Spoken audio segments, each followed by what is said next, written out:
Bonjour. Alors, nous sommes toujours dans l'abécédaire spirituel à la lettre Q.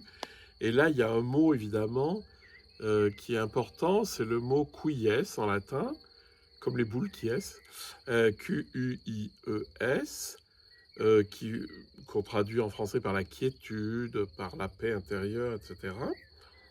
Mais qui a donné lieu à un moment très important de la spiritualité chrétienne, ce qu'on appelle la querelle du quiétisme.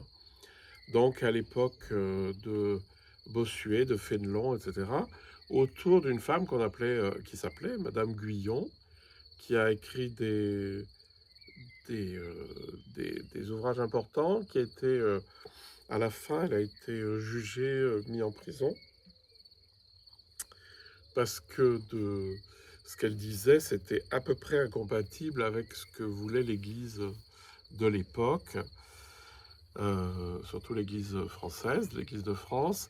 Alors, le Couillès, donc Madame de Guyon, alors vous pouvez aller lire, c'est très intéressant, elle a des très beaux textes. Le plus connu, c'est le moyen très court et très simple de faire oraison, un titre dans ce genre-là.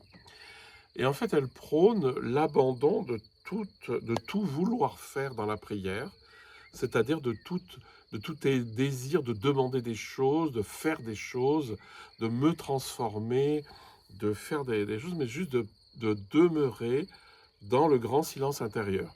Alors, on est en plein dans Maître Eckhart, hein, et c'est très pertinent. Euh, et donc, elle propose juste de ne rien faire de particulier et de se laisser transformer. Thérèse d'Avila vous dira exactement la même chose. J'entre au plus profond de moi-même dans un grand silence, dans un immense silence. Je reste dans le tendre souvenir de Dieu. Je me tais et je le laisse agir. Hein, donc c'est laisser finalement la conscience du fond, ce qui nous travaille spirituellement agir. Hein. Vous trouvez ça chez Maître Eckhart.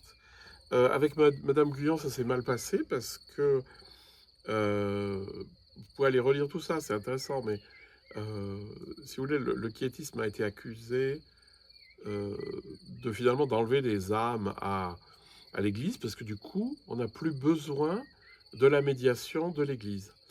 Et c'est Bossuet qui a pris le truc en main. Au début, il était très pour.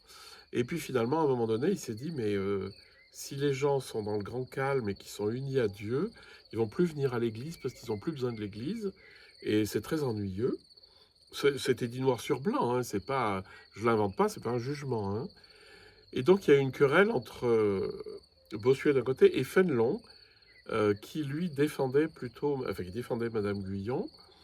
Et donc c'était une querelle de théologiens, mais ça a fini par des querelles politiques en fait. Et le fond du sujet, c'est que d'un côté, on prônait la spiritualité à la Bossuet, c'était les grands élans, il faut absolument favoriser les émotions spirituelles et parler à Dieu, et puis faire la volonté de Dieu, faire pénitence et tout ça. Et puis elle qui dit, ben non, il faut juste rentrer au plus profond de soi-même et trouver Dieu là où il est, c'est-à-dire au fond de soi-même. On est en plein dans Maître Eckhart et dans des tas d'autres, dans Thérèse d'Avila aussi. Hein. Donc ça s'est très mal passé, comme je vous ai dit. C'est Bossuet qui a gagné, parce qu'il avait le soutien du roi. Mais la querelle quiétiste, même si à l'époque elle s'est mal terminée avec la condamnation de Madame Guyon, est intéressante parce que ça remet quand même bien le chemin sur la spiritualité du silence intérieur et de se laisser transformer dans le silence intérieur. Thérèse d'Avila va dire exactement la même chose parce qu'elle était confrontée pendant la contre-réforme. On était en pleine contre-réforme, donc il fallait absolument regagner toutes ces âmes perdues, soit par le péché, soit par le luthéranisme. Il fallait les regagner. Enfin, c'est le but de l'ordre des jésuites, c'était écrit dans la charte de fondation. Et, euh, et donc, elle dit, alors à l'époque, donc, il y avait toutes des moyens spirituels qui étaient de se représenter les scènes de la vie de Jésus, de se mettre à la place de Jésus, à la place de Marie-Madeleine, à la place de ceci, etc.